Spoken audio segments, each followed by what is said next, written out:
Assalamualaikum warahmatullahi wabarakatuh. Halo semuanya, perkenalkan saya Gia Saiful Hakim dari kelas 2 EKPI dengan NIM 12512900205. Dalam kehidupan sehari-hari, kita tidak pernah lepas dari komunikasi, baik melalui percakapan langsung, media sosial, berita, maupun tayangan di televisi.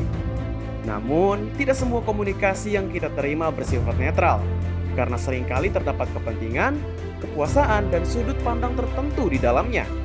Disinilah paradigma kritis dalam ilmu komunikasi menjadi penting, karena paradigma ini mengajak kita untuk melihat komunikasi secara lebih mendalam dan tidak langsung percaya begitu saja terhadap informasi yang ada. Paradigma kritis membantu kita memahami bahwa komunikasi dapat memengaruhi cara berpikir masyarakat, membentuk opini, bahkan menentukan mana yang dianggap benar atau salah. Oleh karena itu, kali ini saya akan membahas mengenai definisi paradigma kritis, pentingnya paradigma kritis, serta contoh penerapannya dalam kehidupan sehari-hari, agar kita dapat lebih memahami peran paradigma ini dalam melihat fenomena komunikasi secara kritis. Meninjau dari pengertiannya, paradigma dalam Kamus Besar Bahasa Indonesia atau KBBI diartikan sebagai link daftar semua bentukan dari sebuah kata yang memperlihatkan konjugasi dan deklinasi kata tersebut. Kemudian model dalam teori ilmu pengetahuan dan kerangka berpikir. Sedangkan kritis dalam Kamus Besar Bahasa Indonesia yaitu bersifat tidak lekas percaya, bersifat selalu berusaha menemukan kesalahan atau kekeliruan, dan tajam dalam penganalisisan. Dikutip dari buku Filsafat Ilmu Pengetahuan, Filsafat Ilmu Pengetahuan dan Peradaban karya Profesor Dr. Haji Jalaluddin pada halaman 262, paradigma itu sendiri berasal dari bahasa Yunani, yaitu para, yang artinya di samping, di sebelah, dan dikenal, dan deigma yang artinya model, teladan, arketip, dan ideal. Secara etimologis, paradigma diartikan sebagai suatu model, teladan, arketip, dan ideal. Selanjutnya dikutip dari jurnal Duplikasi Paradigma dalam Sosiologi, karangan Mustafar dan Farah Wahida pada halaman 160. Paradigma mengikut terminologi bermaksud pandangan dasar para ilmuwan tentang apa yang menjadi perkara asas persoalan yang mesti dipelajari oleh suatu cabang ilmu pengetahuan. Dalam dunia ilmu pengetahuan, paradigma menjadi dasar pemikiran yang berisi nilai dan aturan yang dijadikan pedoman oleh para ilmuwan dalam memahami fenomena dan mencari solusi terhadap masalah. Dalam buku Filsafat Ilmu karangan Dr. Haji Muhammad Syukri Albani Nasution, MA Rizky Muhammad Haris MAG halaman 76, kritisisme adalah suatu aliran filsafati yang dalam epistemologi berupaya menunjukkan jalan untuk mencapai pengetahuan tanpa harus terjebak dalam ekstremitas empirisme dan rasionalisme. Selanjutnya, dikutip dari jurnal Integrasi Berpikir Kritis dan Pembelajaran Bahasa Asing, karangan Indah dan Rohmani Nur pada halaman 1, secara etimologis, berpikir kritis berakar dari leksikon Yunani kuno, yaitu kritikos, menelusuri keputusan, dan kriterion standar, artinya proses pengembangan penelusuran ketetapan berdasarkan standar tertentu. Dan dikutip dari jurnal Pemikiran Kreatif Islam, analisis terhadap istilah-istilah berkaitan dalam Al-Quran, Islamic Critical Thinking and Analysis on the Related Quranic Terms karangan Junoh, Nur Aini, Muhammad, dan Abdul Manan pada halaman 132, istilah pemikiran kritis dalam bahasa Inggris dinyatakan sebagai critical thinking yang terdiri daripada dua perkataan, yaitu critical dan thinking. Perkataan kritikal berasal daripada perkataan kritik yang bermaksud membuat atau melibatkan teguran atau mengongkong atau penghakiman. Maka critical thinking bermaksud segala kegiatan berpikir hasil daripada kritikan, teguran, kongkongan, penghakiman, dan seumpamanya. Dari berbagai pengertian tersebut dapat disimpulkan bahwa paradigma merupakan kerangka berpikir atau cara pandang yang menjadi dasar para ilmuwan dalam memahami realitas dan memecahkan masalah.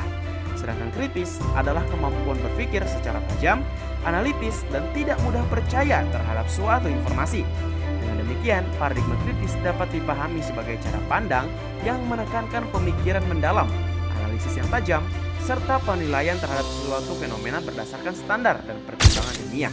Adapun definisi yang diungkapkan oleh para ahli, pertama pada buku Tradisi Aliran dalam Sosiologi dari Filosofi Positivistik ke Post-Positivistik, karangan Ambo UP Esos MSI halaman 50. Istilah paradigma pertama kali diperkenalkan oleh Thomas Kuhn dalam karyanya The Structure of Scientific Revolution pada tahun 1962, paradigma didefinisikan sebagai pandangan mendasar dari ilmuwan tentang apa yang menjadi pokok kajian yang seharusnya dipelajari sebagai disiplin ilmu pengetahuan. Selanjutnya dalam e-book bahan ajar metodologi penelitian karya Nana Darna, Nurdiana Mulyatini, Iwan Setiawan, Apri Budianto, dan Sukomo pada halaman 42, menurut Creswell pada tahun 2014, paradigma adalah kerangka pemahaman, asumsi, dan pendekatan yang digunakan dalam penelitian untuk melihat dunia, merancang penelitian, dan menganalisis temuan.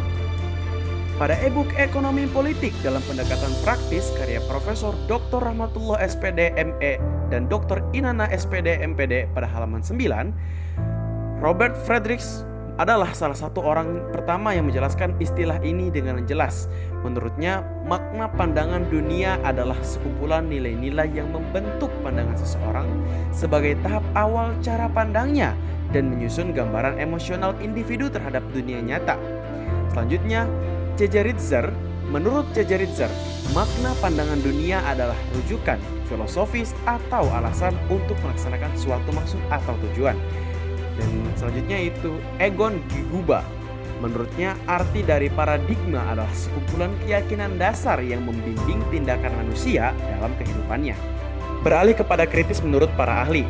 Dalam jurnal pembelajaran kontekstual berbasis pemecahan masalah untuk mengembangkan kemampuan berpikir kritis karangan Zubaidah Siti UM pada halaman 3, menurut Ennis pada tahun 2013, berpikir kritis adalah cara berpikir reflektif yang masuk akal atau berdasarkan nalar yang difokuskan untuk menentukan apa yang harus diyakini dan dilakukan. Selanjutnya dalam e-book Transformasi Mindset dalam membangun kemampuan berpikir kritis melalui metode pembelajaran aktif karya Belena Nuryanti Sastradinata pada halaman 19 dan John Dewey menekankan bahwa berpikir kritis melibatkan kemampuan untuk menghubungkan pemahaman dengan pemahaman nyata. Selanjutnya, Edward Glaser, seorang psikolog dan ahli dalam bidang berpikir kritis, mendefinisikan berpikir kritis sebagai kemampuan untuk memahami, menganalisis, dan mengevaluasi argumen secara kritis.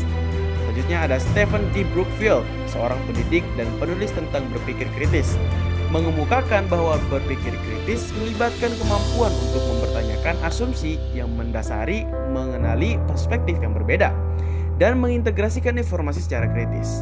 Jadi dapat disimpulkan bahwa paradigma kritis sebagai cara pandang ilmiah yang berlandaskan kerangka, pemikiran, nilai, dan keyakinan tertentu, serta menekankan kemampuan berpikir rasional, reflektif, dan analitis dalam memahami suatu realitas. Lalu, apa pentingnya paradigma kritis dalam ilmu komunikasi? Paradigma kritis mendorong perubahan sosial yang lebih baik, karena tujuan utamanya adalah mengkritisi sistem yang tidak adil dan mencari solusi agar komunikasi dapat digunakan untuk kepentingan bersama, bukan hanya untuk kepentingan kelompok tertentu. Oleh karena itu, paradigma kritis menjadi penting agar masyarakat memiliki pola pikir yang lebih terbuka, kritis, dan tidak mudah terpengaruh oleh informasi yang menyesatkan. Contoh dari paradigma kritis yang pertama yaitu pemberitaan media yang memihak. Misalnya, sebuah media hanya menampilkan sisi positif dari pemerintah atau kelompok tertentu, sementara kritik dari masyarakat tidak ditampilkan. Paradigma kritis digunakan untuk melihat siapa yang menguasai media, kepentingan apa yang ada di balik pemberitaan, dan bagaimana hal itu mempengaruhi opini publik. Contoh selanjutnya yaitu konten media sosial yang menggiring opini. Contohnya tren atau berita viral di media sosial yang sengaja dibuat untuk memengaruhi pandangan masyarakat terhadap suatu isu. Paradigma kritis membantu kita mempertanyakan sumber informasi, tujuan penyebaran konten, dan dampaknya terhadap masyarakat. Dengan memahami paradigma kritis dalam ilmu komunikasi, diharapkan kita dapat menjadi individu yang lebih kritis, selektif, dan bertanggung jawab dalam menerima maupun menyampaikan informasi di tengah masyarakat. Nah, itu tadi adalah pembahasan mengenai teori paradigma kritis dalam ilmu komunikasi. Dengan paradigma dan kritis dapat membantu kita lebih sadar terhadap ketidakadilan dalam komunikasi dan lebih bijak dalam menerima informasi, serta mendorong perubahan sosial yang lebih adil. Cukup sekian dari saya, mohon maaf bila ada kesalahan dan kekurangan. Segala kesalahan datangnya dari saya dan segala benarnya datang dari Allah SWT. Saya pamit undur diri. Wassalamualaikum warahmatullahi wabarakatuh.